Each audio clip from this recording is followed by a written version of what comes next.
Hello, good morning, students. In previous class, we discussed the chapter The Adventure of Toto. Half of the portion was explained.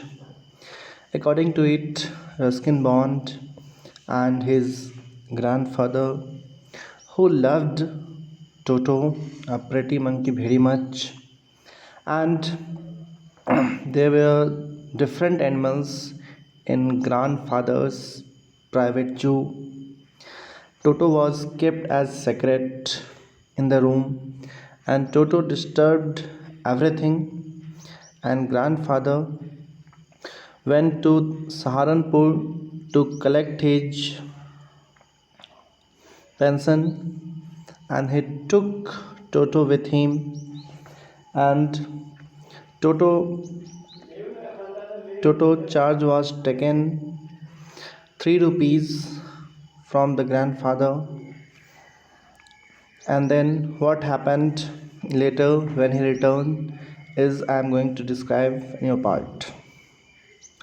When Toto was finally accepted by grandmother, he was given a comfortable home in the stable where he had for a companion the family donkey Nana.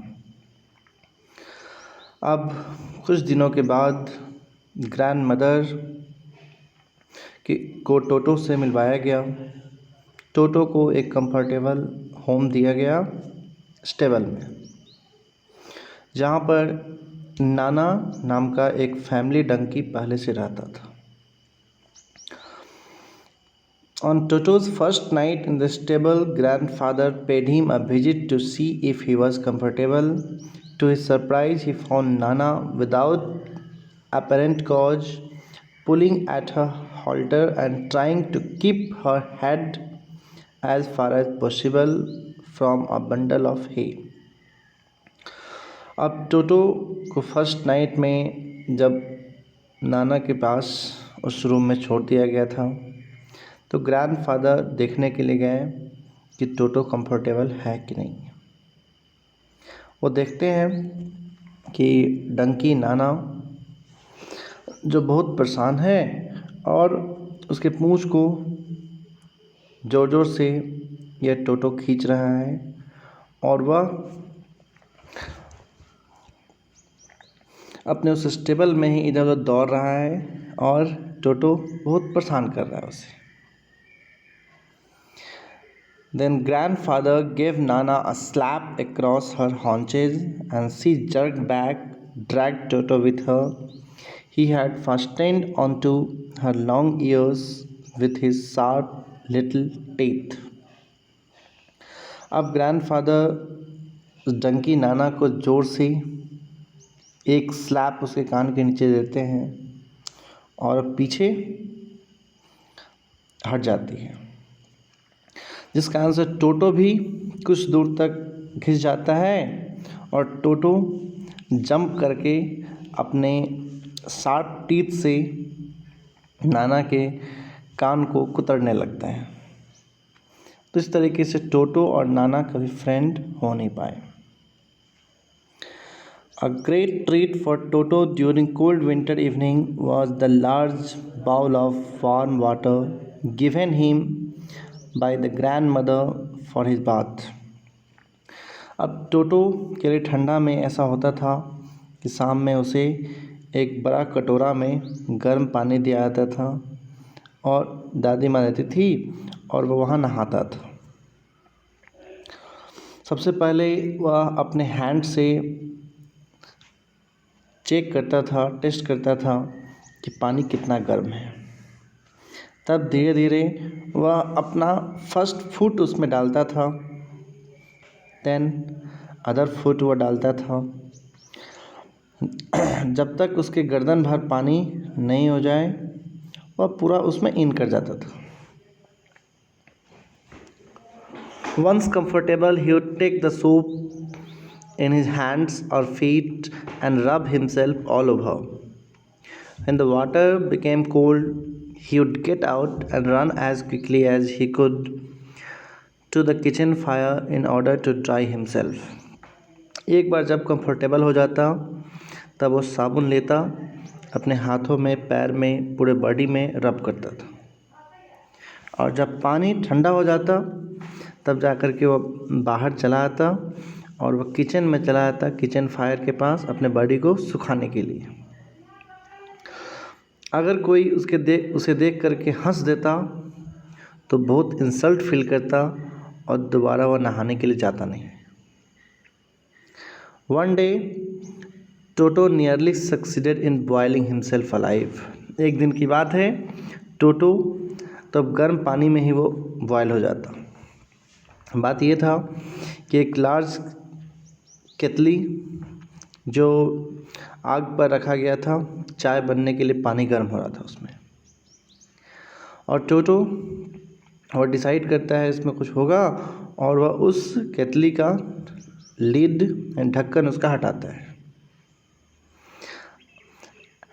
अब वो feel करता है कि पानी ज़्यादा गर्म नहीं है। वो अपने हेड को उस ओपन केटल में ऊपर से डालता है। अब पानी बॉयल करना चालू कर दिया। टोटो अपने हेड को हल्का ऊपर खींचा, लेकिन वह खींच नहीं पा रहा था। तो ऊपर नीचे कुछ समय के लिए अपने हेड को किया और ग्रैंड मदर आती है, तब जा कर के वो बाहर ग्रैंड मदर निकालती है। तब तक जैसे कि हाफ बॉइल्ड हो चुका था, पानी बहुत गर्म हो चुका था। If there is a part of the brain especially devoted to mischief, that part was largely developed in Toto. He was always tearing things to pieces. Whenever one of my aunts came near him, he made every effort to get hold of her dress and tear a hole in it. अब टोटो के दिमाग में शरारत बहुत जा भरा हुआ था। अब हमेशा कुछ न कुछ टुकड़ा में फाड़ते रहना ये उसका हैबिट हो चुका था। जब भी ऑथर की आंट आती थी, कोई भी आंट, तो उसका ड्रेस पकड़ करके और उसे दांत से उसमें होल कर दिया करता था।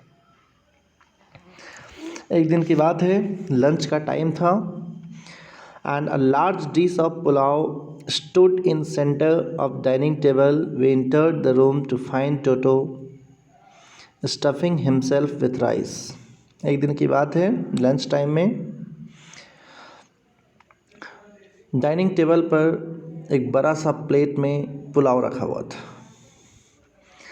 सभी लोग उस रूम में आते हैं तो देखते हैं कि टोटो वह पुलाव खाना चालू कर दिया है।